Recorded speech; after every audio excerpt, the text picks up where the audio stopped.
दोस्तों, मैं हूँ आपका प्यारा दोस्त धीरज और आप देख रहे हो आत्मन। तो चलो, आप सब लोग स्टडी वाले हो, आपका टाइम वेस्ट किए बिना वीडियो को स्टार्ट करता हूँ।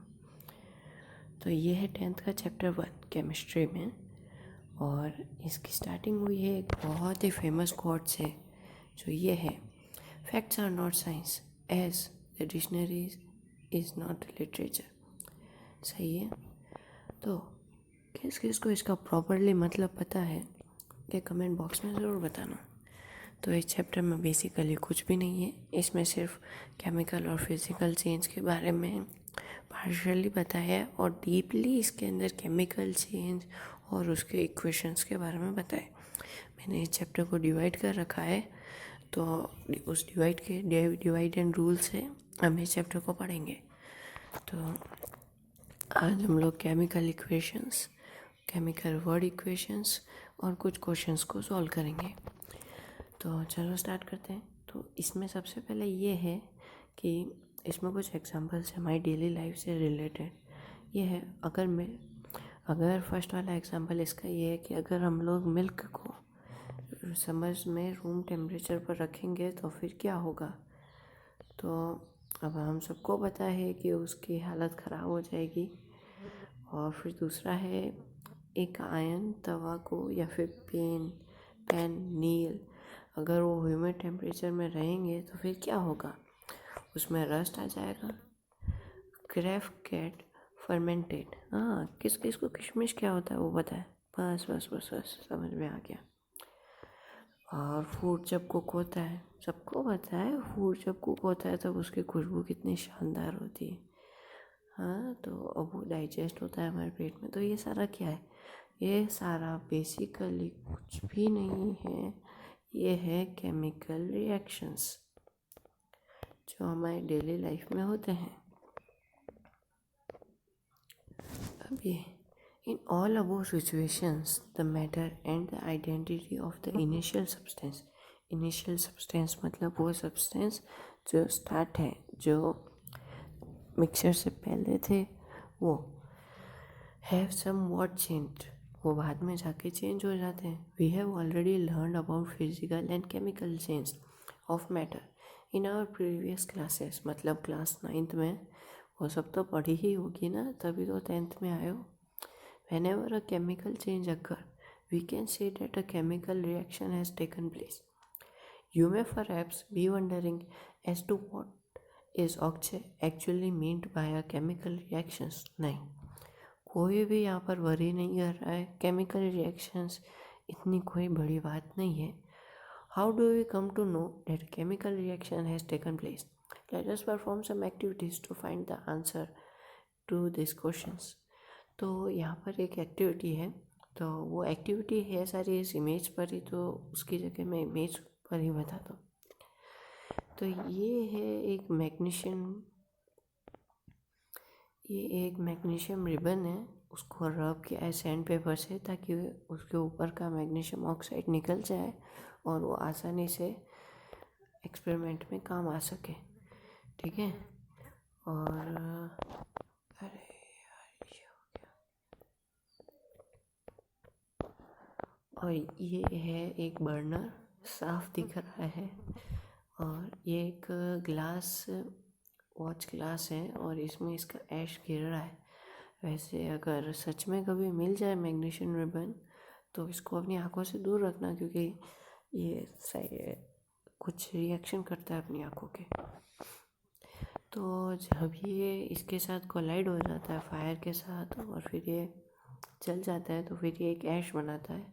उस ऐश को हम लोग सिर्फ ऐश ही नहीं कहते, वो क्योंकि वो पोकेमोन का नहीं है इसलिए हम इसको ऐश नहीं कहते, उसको हम केमिकल नेम में मैग्नीशियम ऑक्साइड कहते हैं। तो इससे ये पता चल रहा है कि जब मैग्नीशियम रिबन, जिसके अंदर मैग्नीशियम होता है, वो ऑक्सीजन के साथ कंबाइन होके मैग्नीशियम ऑक्साइड बनाता है। हाँ, तो यहाँ पर एक और एक्टिविटी है पर वो उसके बाद की है। तो हाँ, तो ये आ गया। You must have observe that magnesium ribbons burns with a dazzling white flame and changes into a white powder. This powder is magnesium oxide. It is formed due to reaction between magnesium and oxygen present in the air. तो एक और activity है ये वाली. इसमें जो है ये कॉर्क है, इसमें जो है इसका साफ पता चल रहा है कि ये एक कॉर्क है और ये जो है ये ग्लास ट्यूब है. सही है, एक ग्लास ट्यूब है.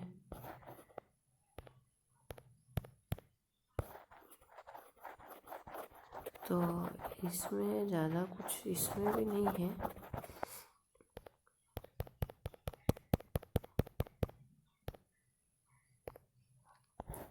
तो फिर क्या होता है कि ये जो लिक्विड है यहाँ सब कुछ स्टार्ट यहीं से होता है. तो इसमें जो ये छोटे छोटे पीसेस हैं ये है जिंक ग्रेन्यूल्स. कहाँ छोटे छोटे पीसेस कह दो, टुकड़े कह दो, टिंगो जिंक कह दो. और ये है डिल्यूट सल्फ्यूरिक एसिड कह दो, सबसे आसान. अब ये है कॉनिकल फ्लास्क. अब जब ये सारा कंबाइन होके गैस बनाता है, रिएक्ट होता है और कोई प्रोडक्ट फॉर्म करता है तो वो प्रोडक्ट है H2 गैस, जो कि इससे बाहर निकल रही है. वैसे यहाँ पे अगर फ्लेम लगाओगे तो फिर वो लग जाएगा. तो अब इतनी सारी एक्टिविटीज़ से हमको क्या पता चला है कि रिएक्शन के बाद जो भी कुछ भी बनेगा उसमें ये चीज़ें कॉमन होगी. या तो उसका स्टेट चेंज हो जाएगा, मतलब अगर वो केमिकल, अगर वो सॉलिड है तो लिक्विड हो जाएगा, लिक्विड है तो सॉलिड हो जाएगा, ऐसे.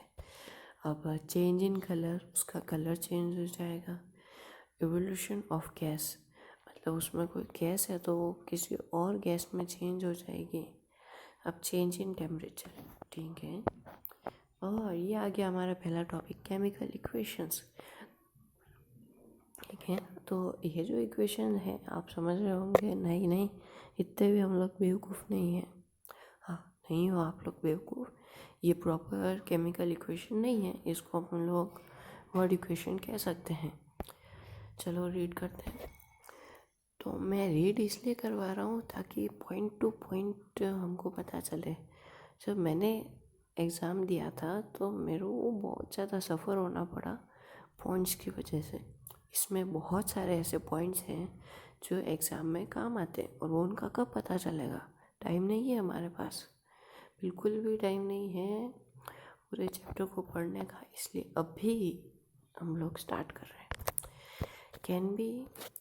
Can be described as when a magnesium ribbon is burnt, oxygen, it gets converted to magnesium oxide. This descriptions of a chemical reaction in a sentence form is quite long. Quite नहीं, बहुत बड़ा है. It can be written in a shorter form. The simplest way to do this is to write it in the form of word equation. ठीक है, word equation में लिख देते हैं मैग्नीशियम प्लस ऑक्सीजन. ये दोनों जो होते हैं, मतलब रिएक्शन से पहले जितना भी मटेरियल होता है वो होता है रिएक्टेंट्स, और रिएक्शन के बाद जो मटेरियल होता है वो है प्रोडक्ट. तो magnesium plus oxygen, magnesium oxide. This is the substance that undergo chemical change in the reaction. Magnesium and oxygen are the reactants. The new substance is a magnesium oxide formed during the reaction. As a product, word equations shows change of reaction to products through an arrow placed between them.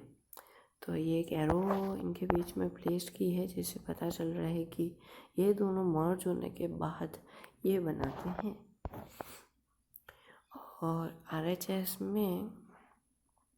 RHS में magnesium oxide मतलब product आता है, LHS में reactants आता है.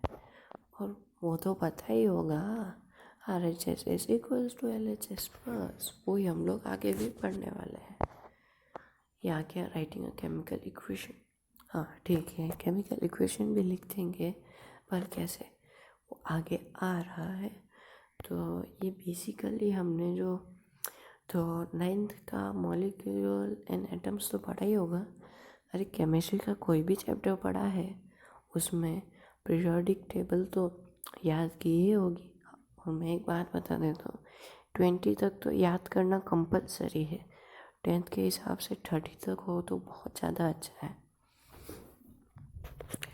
तो इसमें उसी को यूज़ करके हमको ये लिखना पड़ता है मैग्नीशियम और ऑक्सीजन का, जिसमें कि इनके वैलेंसीज को यूज़ करके, फिक्र मत करो अगर बहुत भारी लग रहा है और ऊपर से होके जा रहा है तो मैं इस पर भी एक वीडियो बना दूंगा, बस कमेंट में ज़रूर लिख देना।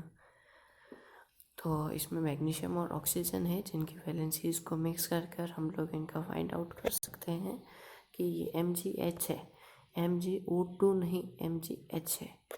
इसका तो पता चल ही गया होगा कि ये क्यों है, नहीं चला तो कमेंट में लिख देना, वीडियो बना दूंगा। तो अब ये आ गया balanced chemical equations, the most important part in our chemistry. Recall the law of conservation of mass of class 9। क्या था वो कंजर्वेशन ऑफ मास का? Matter can neither be created and nor be destroyed. हाँ, तो matter कभी भी create नहीं हो सकता और ना ही तो वो डिस्ट्रॉय हो सकता है। तो वैसा ही ये है, zinc plus sulphuric acid will equals to zinc sulphate plus hydrogen. तो इससे तो हमको कुछ इतना समझ में नहीं आया, पर इसकी केमिकल इक्वेशंस ने सब कुछ समझा दिया। ये देखो, Zn plus H2SO4 will combine and equals to ZnSO4 plus H2। तो इनको समझने के लिए हम लोग दो ब्लॉक्स बना देते हैं, एक number of atoms in the reactants मतलब LHS साइड में, एक number of atoms products RHS side में। तो Zn में कितना है? Zn तो भाई सब जगह 1 ही है, और H2 में और H में कितना है? H में तो मेरे ख्याल से सब जगह H2 ही है। और S में कितना है? S भी 1 ही है ना, S भी तो 1 ही है। और O में कितना है? अरे O में तो 4 है, O में तो 4 है। तो बस अगर ये वाला और ये वाला इक्वल्स टू होता है इसके और इसके, तो हमने कंजर्वेशन ऑफ मास को प्रूव कर दिया और हमने जो कुछ भी लिखा है वो एकदम सही है। तो चलो, अगर आपको ये PDF चाहिए तो मैं फिर लिंक में दे दूँगा डिस्क्रिप्शन में। अब बैलेंस करना कैसे है, तो इसके लिए भी हमने एक लिया है जिसमें Fe आयन H2O वाटर जो कि हो जाता है Fe3O4 प्लस H2।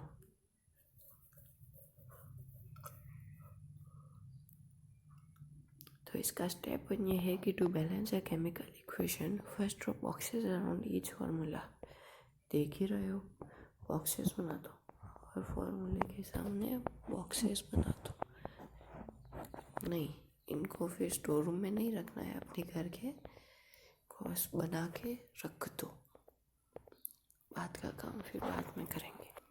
अभी ये list the number of atoms of different elements present in the unbalanced equation.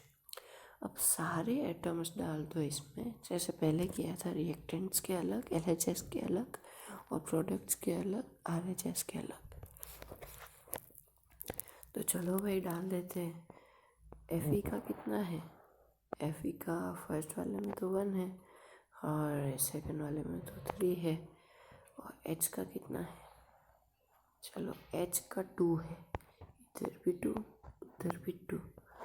O का फर्स्ट वाले में 1 है, इधर 4 है। O वाले का फर्स्ट वाले में 1 है और उधर 4 है। अब इनको बैलेंस्ड कैसे करना रहा? सिर्फ हाइड्रोजन बैलेंस्ड है, बाकी कोई भी बैलेंस्ड ही नहीं है। चलो अब बैलेंस्ड करते हैं। बैलेंस करने के लिए क्या करना है? It is often convention to start balancing with the compound that contains the maximum number of ion. ठीक है, तो मैं मिकी माउस के जैसा नहीं करूँगा कि बताओ कि इसमें ज़्यादा एटम्स हैं। नहीं, मैं ही बता रहा हूँ। देखो, सबसे ज़्यादा इधर कम एटम्स हैं, इधर ज़्यादा एटम्स हैं। तो इधर ही देखते हैं, 3 में है, नहीं है, 2 में नहीं, 4 में है। तो 4 है हमारा राइट आंसर। 4 है किसका? 4 है O का। पर O किसका है? O ऑक्सीजन का है। तो चलो अभी स्टार्ट करते हैं। तो इसमें क्या है, इसमें भी रिएक्टेंट और प्रोडक्ट कुछ भी हो सकता है। या तो LHS वाला रिएक्टेंट हो सकता है या फिर RHS वाला प्रोडक्ट हो सकता है। Number of atom using this criteria we will select F3O4। तो फिर अब अपन एक पूरे बॉक्स को उठा लेंगे F3O4। ठीक है, उठा लिया F3O4। अब and element oxygen in it. There are 4 oxygen atoms on the RHS and only 1 in the LHS. तो अब क्या करेंगे? तो अब ये है एटम्स ऑफ ऑक्सीजन। इनिशियल 1 है H2O में, इन प्रोडक्ट्स में 4 है। अब बैलेंस करने के लिए हम क्या करेंगे, 1 को कर लेंगे इंटू 4। सीधी सी बात है, इसके अलावा उसको बैलेंस करने का कोई और तरीका नहीं है। तो फिर ये हो गया बैलेंस। बस ऐसे करके दूसरों को भी बैलेंस कर देना। अच्छा, चलो बता ही देता हूँ। तो जो समझदार है वो स्किप कर दो, और जो नहीं है, मतलब देख रहे हैं और उनको समझना है तो समझ लो। खैर कोई नहीं देख रहा, समझ ही लो। तो अभी ये स्टेप 4, इसमें हम लोग हाइड्रोजन का देखेंगे, क्योंकि आखिर में हाइड्रोजन के पास सबसे ज़्यादा कहाँ से आ गए, तो Fe के पास है ना। Fe and H are still not balanced. Pick any of this element to proceed further. Let us balance hydrogen atom in the partially balanced equation. ठीक है भाई, तुम बुक हो, तुम करो जो सही। Fe को इन्होंने बाद में लिया, आयरन को। चलो हाइड्रोजन का देख ही लेते हैं। तो इसमें क्या है, लेट अस बी हाइड्रोजन। तो एटम्स ऑफ हाइड्रोजन इनिशियल, सबसे पहले कितना था हाइड्रोजन में, हाइड्रोजन H2, पर उसके सामने तो 4 आ गया। तो मतलब क्या है, 2 into 4 मतलब 8। नहीं तो 8 हो गया प्रोडक्ट्स में।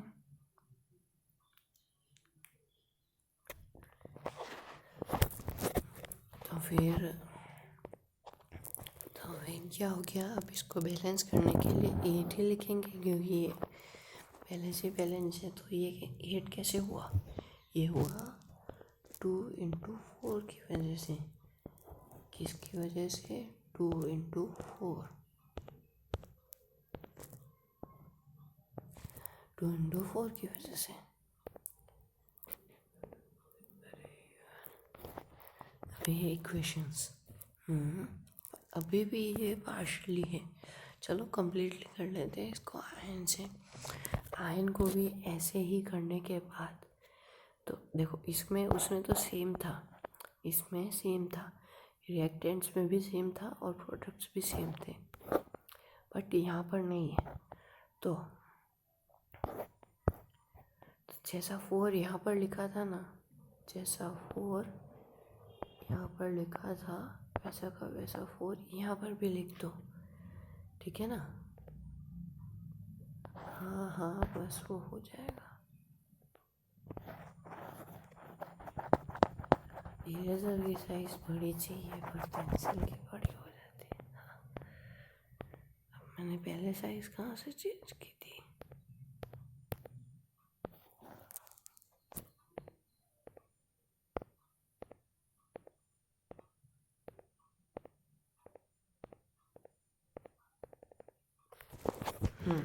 तो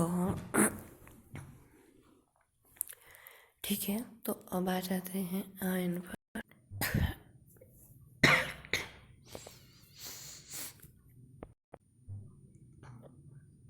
अरे ये क्या हो गया,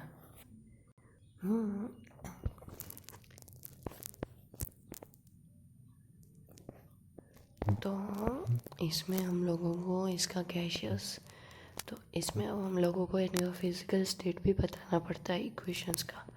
इनका फिज़िकल स्टेट बताने के लिए कुछ रिप्रेजेंटेटिव अल्फ़ाबेट्स हैं, जैसे कि अगर कोई चीज़ गैशियस में है तो फिर जी लिखेंगे, लिक्विड में है तो एल लिखेंगे, एल लग गए नहीं लिखेंगे, सिर्फ एल लिखेंगे। एक्वेशियस है तो फिर एक्वेशियस में ए लिखेंगे, सॉलिड है तो एस लिखेंगे। बस वैसे ही यहाँ पर भी है। एफ ई है तो फिर हम लोग एस लिखेंगे, एफ ई है तो फिर हम लोग एस लिखेंगे क्योंकि ये सॉलिड है। और H2O है तो फिर हम लोग जे लिखेंगे क्योंकि ये गैशियस है। FeO है तो हम लोग सॉलिड लिखेंगे क्योंकि ये O है, रस्ट है। और H2 मतलब गैशियस है, वो गैस है तो फिर हम लोग उसको गैशियस फॉर्म यानी कि जी लिखेंगे। तो इनको सिर्फ फिज़िकल स्टेट बताने से ही काम नहीं चलता है, इनका टेम्परेचर भी बताना पड़ता है। टेम्परेचर सेल्सियस में लिखते हैं, पर यहाँ पर हम लोग एटमॉस्फेरिक प्रेशर ज़्यादा ध्यान देते हैं उसके ऊपर। तो यहाँ पर जो ये 340 ATM है, ये कोई ATM नहीं है, ये कोई ATM नहीं है, इसका मतलब है एटमॉस्फेरिक प्रेशर यूनिट। तो ये आ गए कुछ क्वेश्चंस। चलो फर्स्ट वाला क्वेश्चन देखते हैं और सॉल्व करते हैं। तो ये हमारे इस वीडियो का लास्ट कॉन्सेप्ट है। इसके बाद ये आएगा टाइप्स ऑफ केमिकल रिएक्शंस, ये मैं मेरी अगली वीडियो में बताऊंगा। यह वीडियो देखने के लिए इस वीडियो को लाइक सब्सक्राइब कर दो, तभी आपके पास नई वीडियो आएगी। क्या लाइक मत करो, सब्सक्राइब कर दो।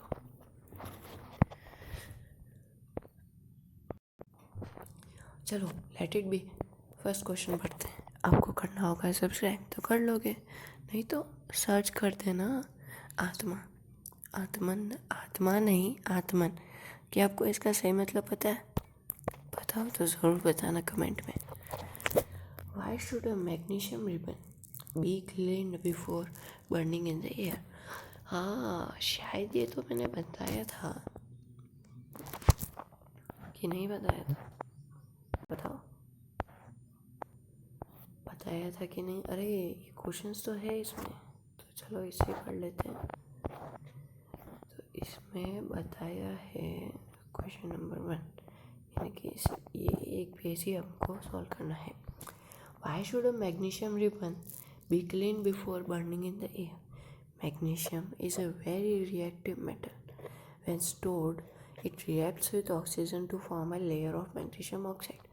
तो रिएक्शन तो मैग्नीशियम क्या करता है कि बहुत ही ज़्यादा रिएक्टिव मटेरियल है, वो जब स्टोर होता है तो ऑक्सीजन के साथ मिलके वो मैग्नीशियम ऑक्साइड बना देता है, तो फिर वो बर्न नहीं होता, बहुत मुश्किल से बर्न होता है। इसलिए हम लोग उसके सरफेस उसका बिल्कुल क्लीन होना चाहिए, जिससे कि तो वो रिएक्शन के लिए रेडी हो। तो इसमें आ गई है, क्या कहते हैं उसको, अग्नि परीक्षा। यस। तो अभी तक जो कुछ भी पढ़ाया है, जिसने इसको सॉल्व कर लिया उसको सब कुछ याद हो गया। मेरे वीडियोस में मैं जो भी पढ़ा रहा हूँ वो सिर्फ एक बार पढ़ने की ज़रूरत है, उसके बाद फिर कभी भी वो पढ़ने की ज़रूरत नहीं पड़ती। मेरी ट्रिक यही है, भले ही मैं बढ़ा चढ़ा के बताता हूँ पर ये सही है। तो चलो सबसे पहले ले लेते हैं एग्जांपल इसका। Hydrogen plus chlorine will equals to hydrogen chloride. ठीक है, hydrogen chlorine will equals to hydrogen chloride. देख लेते हैं कि कितना झूठ है और कितना सच। तो इसमें ये है हाइड्रोजन, ये H2 है और वो गैसियस फॉर्म में है। और ये है क्लोरीन, O2। क्लोरीन की वैलेंसी, एटॉमिक नंबर और सब कुछ हमने उसके नीचे लिख रखा है। और फिर ये सारा चेंज हो जाता है और फॉर्म हो जाता है H2HCl में, हाइड्रोक्लोरिक एसिड्स में। किस में चेंज हो जाता है? हाइड्रोक्लोरिक एसिड में। और ये भी गैसियस है। ये हो गया, ये वाला हो गया याद? हाँ हो गया, इतनी इसमें कोई बड़ी बात नहीं है, ठीक है ना। तो फिर अब ये किया क्या, इसको बैलेंस्ड कैसे किया? इसको खैर अभी बैलेंस्ड वाला नहीं देखना है, इसको जैसे हम वैलेंसी को सॉल्व कर निकालते हैं वैसे ही इसमें निकालने का है। अभी ये क्या है? ये है बेरियम क्लोराइड। ये है बेरियम क्लोराइड जो किसकी फॉर्म में है? सॉलिड की फॉर्म में है। एल्यूमिनियम सल्फेट, वो भी सॉलिड की फॉर्म में है, मतलब सब कुछ सॉलिड फॉर्म में ही हो रहा है। तो अब ये बेरियम क्लोराइड एल्यूमिनियम सल्फेट के साथ मिक्स होके बनाएगा बेरियम सल्फेट और एल्यूमिनियम क्लोराइड। बेरियम सल्फेट और एल्यूमिनियम क्लोराइड, ठीक है। तो इसमें भी अपन को वैलेंसी से ही इसको सॉल्व करके निकालना है आंसर। अगर आप लोगों को सॉल्व करना नहीं आता है तो कमेंट में लिख देना, मैं इसके ऊपर सिर्फ 2 मिनट के अंदर मैं बता दूंगा कि आखिर इसको कैसे सॉल्व करना है।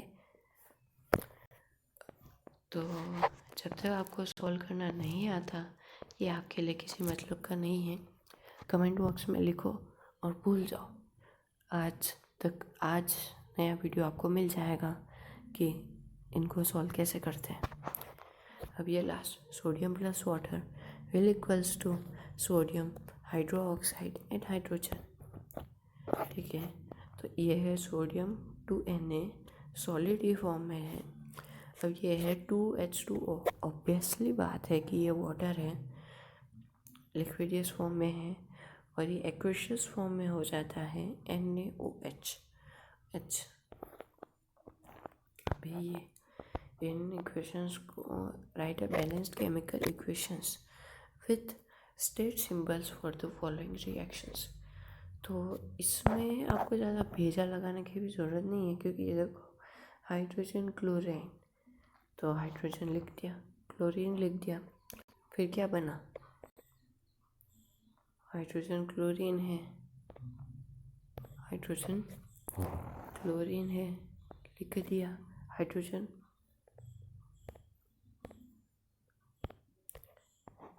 को लिख लिया, क्लोरीन को लिख लिया, हाइड्रोजन क्लोराइड को लिख लिया, और बस हमें हमारा आंसर मिल गया। तो कुछ भी नहीं करना है, सिर्फ यहाँ पर जो लिखा हुआ है उसको अपने आंसर में उतार देना है, और कुछ भी नहीं करना है। तो इसमें भी बिल्कुल ऐसे करना है। Solution of barium chloride and sodium sulphate in water reacts to give insoluble barium sulphate and solution of sodium chloride. वो सब कुछ यहाँ पे लिख दो। तो ये क्या है? ये वाला ये क्या है? ये है बेरियम क्लोराइड का एक्वेशियस फॉर्म में सॉल्यूशन, और दूसरा है सोडियम सल्फेट। वो सारे वाटर के साथ रिएक्ट करते हैं, और फिर ये फॉर्म करते हैं। अब ये क्या है?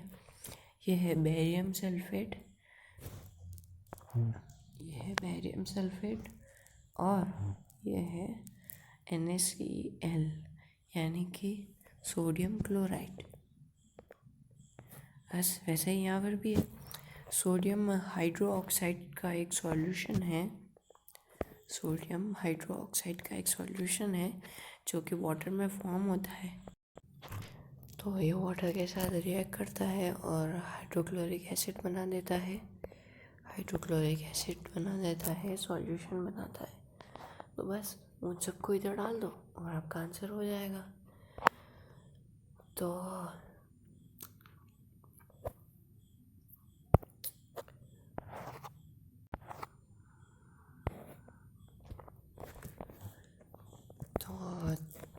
थैंक यू मेरा वीडियो देखने के लिए। मेरे और वीडियोस के लिए सब्सक्राइब कर दो और कमेंट में लिख दो कि आपको किसी और चैप्टर का चाहिए क्या। मैं कुछ भी आपको लर्न करवा सकता हूँ। मेरे को सिर्फ एक यूट्यूब चैनल स्टार्ट करना है जिसमें आप लोग मेरी हेल्प करोगे। मैं चाहता हूँ कि किसी को भी वो प्रॉब्लम्स फेस नहीं करनी पड़े जो मैंने मेरे एग्ज़ाम में की थी। तो थैंक यू, लाइक और सब्सक्राइब ज़रूर कर देना। यू आर ऑन आत्मा विद आत्मन विद धीरज।